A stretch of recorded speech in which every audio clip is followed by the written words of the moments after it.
হোক তোর নতুন জীবন অত্যাচারীকে সামনে উৎপাদন করাই হবে আমাদের জীবনের প্রথম। আর সেই ব্রত পালন করতে যে যদি মৃত্যু আসে সেই মৃত্যুকে হাসতে হাসতে বরণ করে নেব।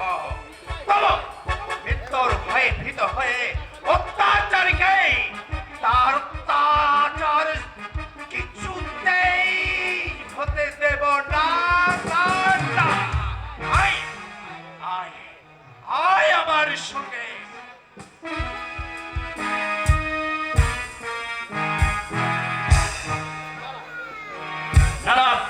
তোমার এই অন্যায় আবদার আমি কিছুতেই মানতে পারবো না। আজ ঠাকুর তোর উপরে মুখ তুলে ছেড়েছেন, তাই বলে আমাকে দেউলে হতে হবে? আমার শোক তুমি মোটেই সহ্য করতে পারো না। ছি ছি ছি, এত নিষ্ঠ মনোবৃত্তি তোমার! কি বলছিস তুই দিব্যেন্দু? আমি আমি তোকে দেউলিয়া করতে চাই? নয়তো কি, একসঙ্গে অনেকগুলো টাকা মাইনে পাই, তাই দেখে তোমার চোখ ধাঁধিয়ে গেছে। ভেবেছ আমি কিছু বুঝি না, তাই না? তোমার বোঝা উচিত যে আমি এখন বড় হয়েছি। হ্যাঁ, আরে খোকা, আমি জানি তুই বড় হয়েছিস, অনেক বড় হয়েছিস, কিন্তু খোকা, বড় হলে যে মানুষের স্নেহ মায়া মমতার অপমৃত্যু ঘটে এটা আমার জানা ছিল না বাবা।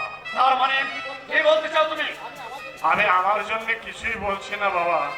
সূর্য তোদের একমাত্র বোন, ভাগ্য দোষে আজ চন্দন তার চাকরিটা খুইয়েছে, তার এই দুরবস্থায় অসম্ভব! আমি আগেও বলেছি আর এখনো বলছি, কোন রকম অর্থ সাহায্য আমি করতে পারবো না। বোনের প্রতি তোর কর্তব্য। কর্তব্য কর্তব্য কর্তব্য ওটা কর্তব্য পালন করবো বলতে পারো? বাড়িতে তিনটে মানুষ বসে বসে খাচ্ছ, আর কারো দায়িত্ব নেওয়া আমার পক্ষে সম্ভব নয়।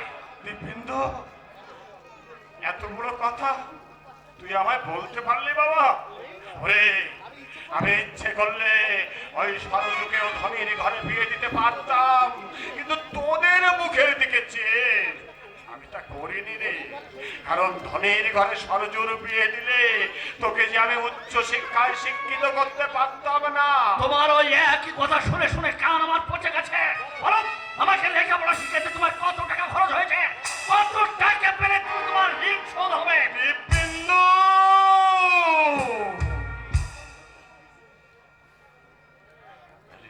ঋণ শোধ করতে চাইছিস? এই খোকা, সন্তান কি কখনো পিতৃঋণ শোধ করতে পারে রে? আরে খোকা, তুই তো অনেক বড় বড় বই পড়েছিস বাবা। বলতো বলতো বাবা, কোন বইয়ে লেখা আছে যে সন্তান টাকার বিনিময়ে তোর পিতৃঋণ শোধ করেছে? আমি সেই বইখানা এনে আমার মতো স্বপ্ন দেখা হতভাগ্য পিতাদের পড়াবো, তারা যেন সময় থাকতে সাবধান হতে পারে, আমার মতো দুর্ভাগ্যের শিকার হয়ে তাদের যেন চোখের জলকে সম্বল করতে না হয়। আমি তো জল এসে গেল, কারণে আকারে চোখে জল ফেলা স্বভাবটা তোমাদের এখনো গেল না। বুঝবি না, বুঝবি না রে, আজ তুই বুঝবি না রে দিব্যেন্দু। কতখানি আঘাত পেলে যে বাবা মায়ের চোখে জল ঝরে, আজ তুই বুঝতে পারবি না। যেদিন যেদিন তুই সন্তানের বাবা হবি, সেই দিন বুঝতে পারবি যে সন্তানের দেওয়া আঘাত এই বাবা মায়ের মুখে কতখানি লাগে।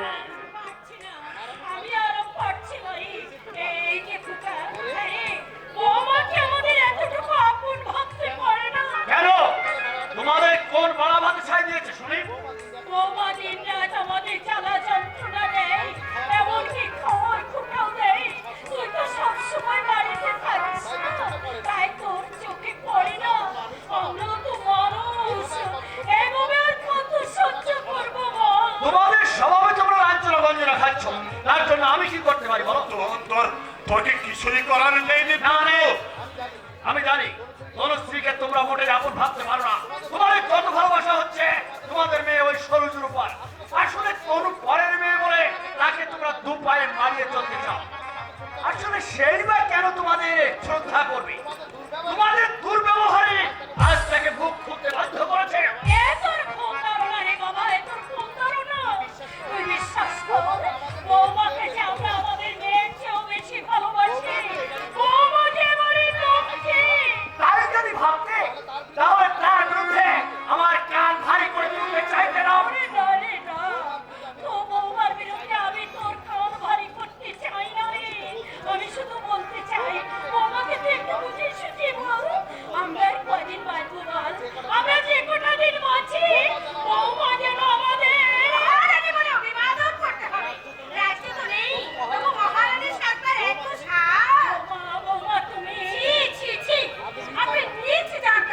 স্পর্ধা তোমার হতো না, আমাদের তুমি মানুষ ভাবতে। দেখেছো দেখেছো গো, দেখেছো তুমি আমাকে ভালোবাসো, ওটাই সহ্য করতে পারছি না। কে?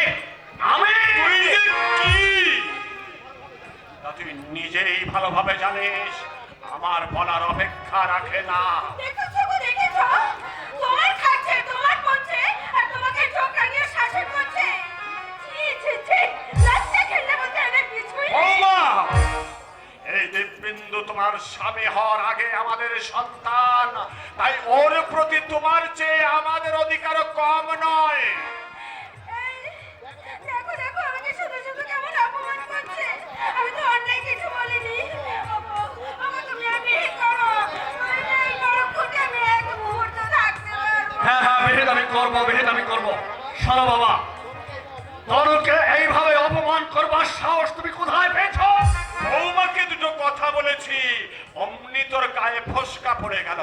আর বৌমা যে তোর এই চোখের সামনে দাঁড়িয়ে আমাদের অগত্য ভাষায় গালাগালি করছে, অপমান করছে, তাতে তোর গায়ে একটুও লাগছে না দিব্যেন্দু?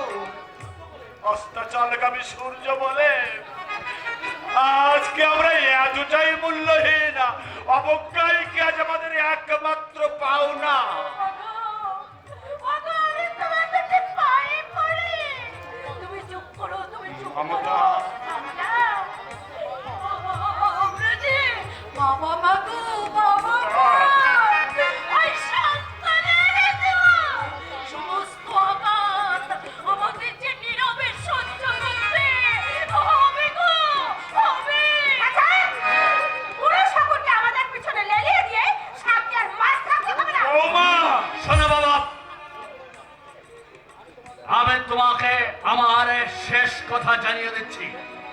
যদি তোমাদের স্বভাবের পরিবর্তন করতে পারো আর তনুশ্রীকে যদি আপন ভাবতে না পারো, তাহলে দুবেলা দুমুঠো খেতে দিচ্ছি, কাল থেকে সেটাও তোমাদের বন্ধ হয়ে যাবে। দিব্যেন্দু, তনুশ্রীকে আমি অগ্নিনারায়ণ সাক্ষী রেখে বিয়ে করেছি, তাই ওর ভালো মন্দ দেখার নৈতিক কর্তব্য আমার। তোমরা হাজার চেষ্টা করলেও সেই কর্তব্য থেকে আমাকে দূরে সরাতে পারবে না, কিছুতেই না। শুনলেন তো কথাগুলো? মনে রাখবেন, এটা আপনাদের সন্তানের আদেশ নয়, আমার স্বামীর আদেশ।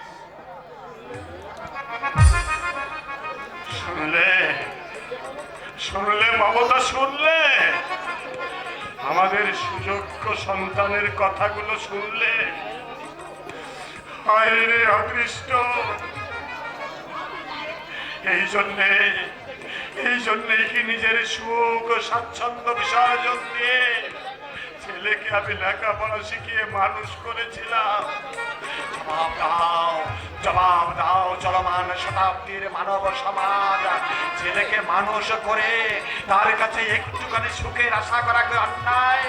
তাকে ঘিরে স্বপ্ন দেখা কি অপরাধ? তোমার অসুস্থ শরীর, তুমি চুপ করো। চুপ করে থাকতে আমি আর পাচ্ছি না মমতা। আঘাতে আঘাতে ক্ষতবিক্ষত হয়ে সংসারের মহামান্য বিচারকের কাছে তুমি সুবিচার প্রার্থনা করলে। মহামান্য বিচারক নিরপরাধীকে শাস্তি দিয়ে অপরাধীকে বেকসুর খালাস করে দিলে। বাহ বাহ বাহ বাহ, কি চমৎকার, কি চমৎকার বিচার, কি অপূর্ব মানবিকতা।